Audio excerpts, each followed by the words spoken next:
ไปโน่คืออะไรตัดทิมมาเลยกับเขากับไม่เป็นไรมีการจ้องให้ยาวๆนู่นอันนี้มันจานลึกกระชะลึกกระโต้ก่อนพูดกับผู้เห็นว่า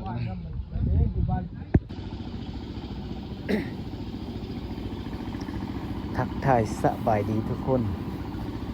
เอาสบายดีพบกันคือเก้ากับสองพุทธไทยสายเลาะเอาวันนี้มาปั่นข้าวซอยพี่น้องคือเก้าร้านที่สี่พี่น้องวันนี้บุกเป็นบุกเล่นมือเล่นมือพี่น้องเลยเมื่อยก็อดเอาตัวเพิ่นปั่นได้มาซอยเพิ่นได้อันนี้มาซอยเพิ่นไปซอยเฮาได้ปฏิเฮาปั้น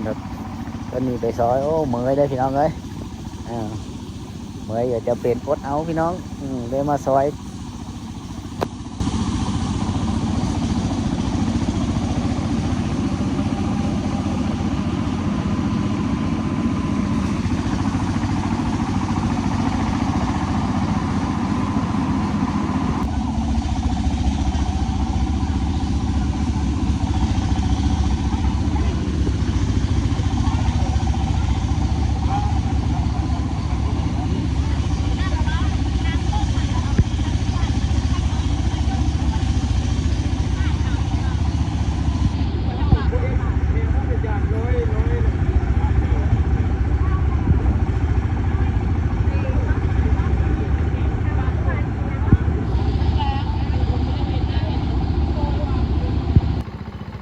ใกล้สิสำเร็จแล้วพี่น้องเครื่องปั้นมันเยอะซาเนี่ยพี่น้องเพราะเครื่องปั้นตัวนี้มันเป็นเครื่องน้อยปั้นได้2-3 ชั่วโมงแล้วยังทันแล้วเขามีหลายเปลือกพี่น้องก็ได้5-6-10 ซอบนี่แหละประมาณนี้พี่น้องก็มันเครื่องปั้นเยอะจะแล้วแต่หึงแล้วพี่น้องเลยนี่เครื่องปั้นมันน้อยคอยปั้นไปเท่าน้อยปั้นไว้ผัดมันขี้แค้นได้พี่น้องเอ้ยมันมีคือคนได้แค้นแล้วกินน้ำเซอร์โอ้จากนี่ถ้ามันแค้นเนี่ยได้มางพอแห้งเสียเวลาอีพี่น้อง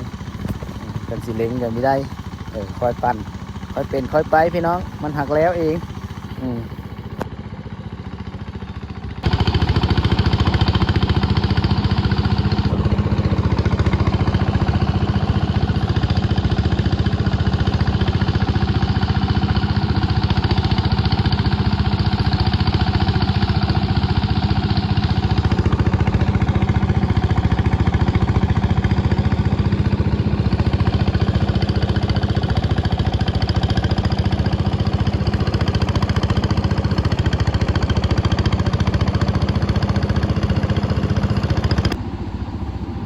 ทีมงานเก้าพี่น้องทีมงานเก้า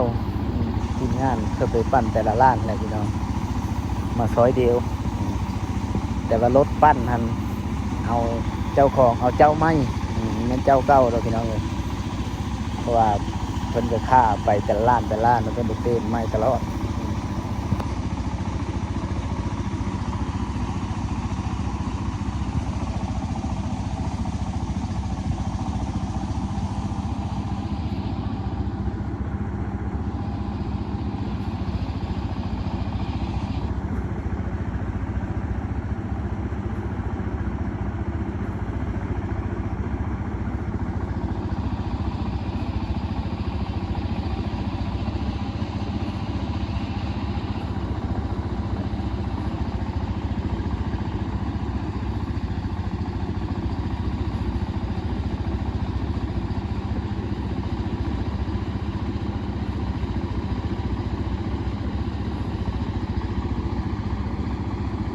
ไปโน่คืออะไรตัดทิมมาเลยกับเขากับไม่เป็นไรมีการจ้องให้ยาวๆนู่น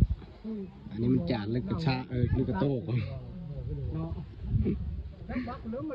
พูดกับผู้เห็นว่า